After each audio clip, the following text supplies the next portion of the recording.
Alright, let's just jump right into this explainer because today we're doing something wild. We're merging ancient ninja scrolls with classified modern military close combat techniques.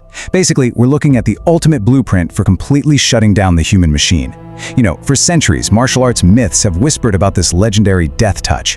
Well, today, we're stripping away the magic, we're ignoring the movies, and we're diving into a rigorous analysis. We're going to combine the brutal, forbidden moves of Krav Maga with the 13 documented neurological targets mapped out by the ancient Shinobi. So this combat evolution actually spans centuries. But here's the thing, human biology hasn't changed a bit. Let's rewind to November 1581. The feared warlord Oda Nobunaga sends 40,000 soldiers into the mountains of Iga, and his goal, it wasn't just conquest. He wanted to completely erase the shinobi, these intelligence agents who literally knew how to systematically disable a human body without using armor or swords.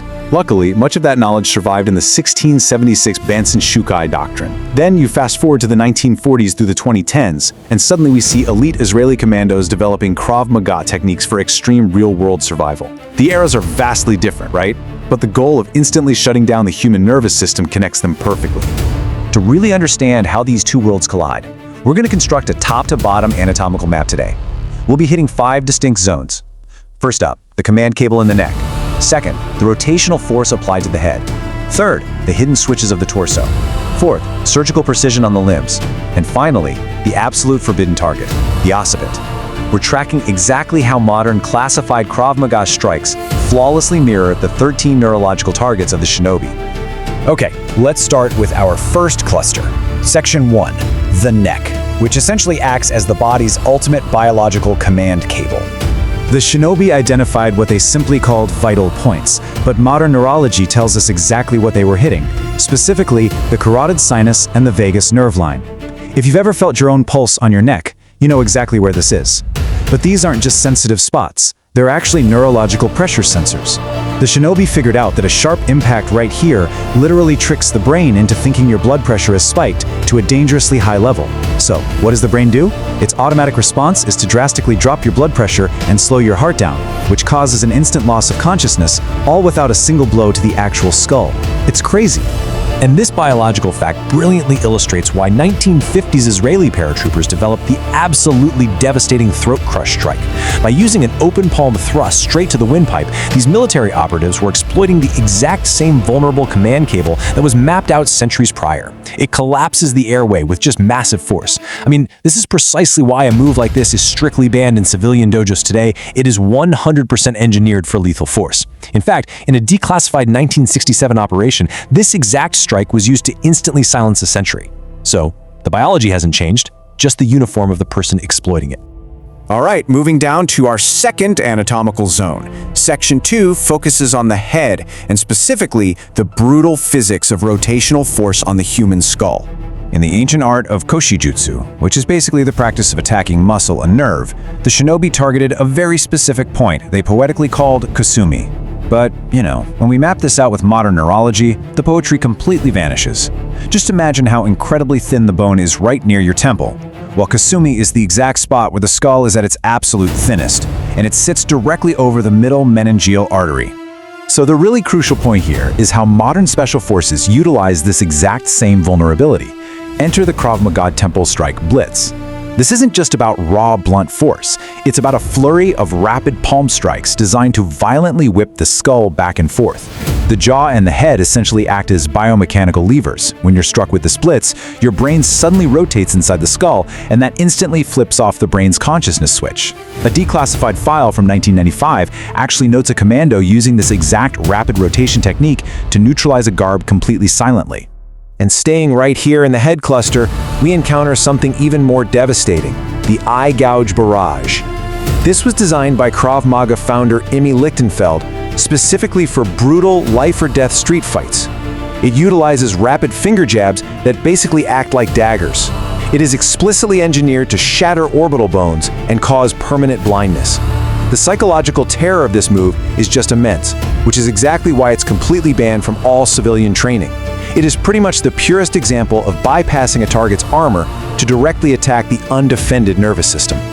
Dropping down into the torso now, for Section 3, we find a network of hidden biological switches that are basically capable of short-circuiting the entire human body. Those ancient scrolls meticulously mapped out 3 primary torso switches. First is the solar plexus, or the celiac plexus. It's this incredibly dense nerve network tucked right behind the stomach. An impact here paralyzes the diaphragm, which leaves you fully conscious, but completely, terrifyingly unable to breathe. Second is the liver. A clean hit to the liver triggers a massive vagal response. It crashes your blood pressure and just folds your legs instantly. You drop like a stone. Finally, the floating ribs, which are unanchored and sit directly over your vital organs. The Shinobi knew perfectly well that hitting these coordinates totally bypasses the need to break through thick, dense muscle. Now, what's really fascinating here is how perfectly we can match those ancient Shinobi coordinates to classified Krav Maga strikes. Take the 1980s ribcage hammer punch, for example. It's a heavy, downward fist strike meant to explosively collapse the chest. The raw force exploits those floating ribs we just talked about, bringing a super high risk of literally puncturing the lungs. And then you have the 1940s growing devastator kick. It's this explosive, highly surgical upward strike developed for Israeli commandos that ruptures tissue and incapacitates an enemy instantly. Just like that ancient liver strike, absolutely no amount of willpower or adrenaline can keep an opponent standing when these hidden switches are forcefully flipped. Let's see how this entire concept builds as we advance to Section 4, the limbs. Here, combat completely transforms from blunt force trauma to absolute surgical precision. Ancient combatants operated with this terrifying, singular philosophy: steel the sword hand. To do this, they attacked the ulnar nerve at the elbow and the brachial plexus at the collarbone, which is this really narrow corridor of 5 nerve roots that feeds the entire arm. Now look at how flawlessly Krav Maga mirrors this. The elbow nerve crusher targets that exact same ulnar nerve to completely shatter it, which forces a weapon-wielding enemy to instantly drop their blade. Meanwhile, the collarbone snapper is this incredibly swift, chopping strike that breaks the bone and disrupts the brachial plexus, rendering an arm totally useless for weeks. It's shockingly effective. And when it comes to the lower limbs, the military perfected what is ominously known as the kneecap annihilator. Developed specifically for harsh urban combat, it's a completely brutal downward stomp. But it doesn't just cause mechanical damage by snapping the bone. It literally shreds the ligaments and specifically cripples the common peroneal nerve right on the outer thigh. The crazy part? The Shinobi documented this exact same nerve centuries ago.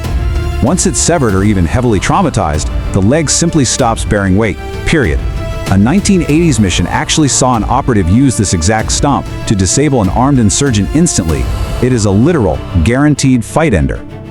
So, we've covered 12 of the ancient coordinates and their terrifying modern equivalents. But this brings us to a massive, glaring medical mystery. Why is Shinobi Target 13 absolutely forbidden in every single modern professional fighting organization on Earth? Even with ringside doctors and the most advanced medical care available, this target remains strictly, universally off-limits. Why? Well, that brings us to our 5th, final, and undoubtedly most lethal cluster. Target 13, the occiput, the literal center of absolute biological shutdown. So the occiput is the exact region at the base of your skull where the spinal cord enters the brainstem. This tiny area controls your automatic breathing and your heartbeat. In modern combat sports, strikes here are often called rabbit punches. Boxing outlawed them well over a century ago, and the UFC aggressively bans them to this day. And why is that? Because damage to the occiput doesn't just cause a bruise or swelling that you can heal from. It violently disrupts the very automated systems keeping you alive. And incredibly, the Shinobi had somehow mapped this exact region 400 years before the invention of the MRI machine. Knowing exactly how vulnerable the spine and its connections are, military forces developed moves to exploit it through sheer, devastating leverage. Declassified files from the 1990s reveal the mechanics of the spine lock takedown. It works in 3 distinct steps. First, you trap the opponent's arm to gain leverage. Second, you spin them using immense rotational force. And third, you drive them straight down, overloading the lower spine and literally buckling the vertebrae under the pressure. It's universally banned in civilian schools because the leverage required puts the human nervous system at a catastrophic risk of permanent paralysis. But at the absolute peak of these forbidden moves is the neck crank takedown. This is a Tier 1 elite maneuver. It involves grabbing the neck, twisting it violently, and slamming the opponent to the hard ground. The sheer torque applied directly to the cervical spine, right near that forbidden occiput region, risks instant fatality. A 2010 declassified file actually noted its use in a high-stakes rescue mission. This technique is so profoundly dangerous that even practicing it requires sealed facilities and strictly padded dummies just to avoid accidentally killing the trainee in practice. Ultimately, when we take all of this in, we see an incredible, undeniable truth. There is no magic here.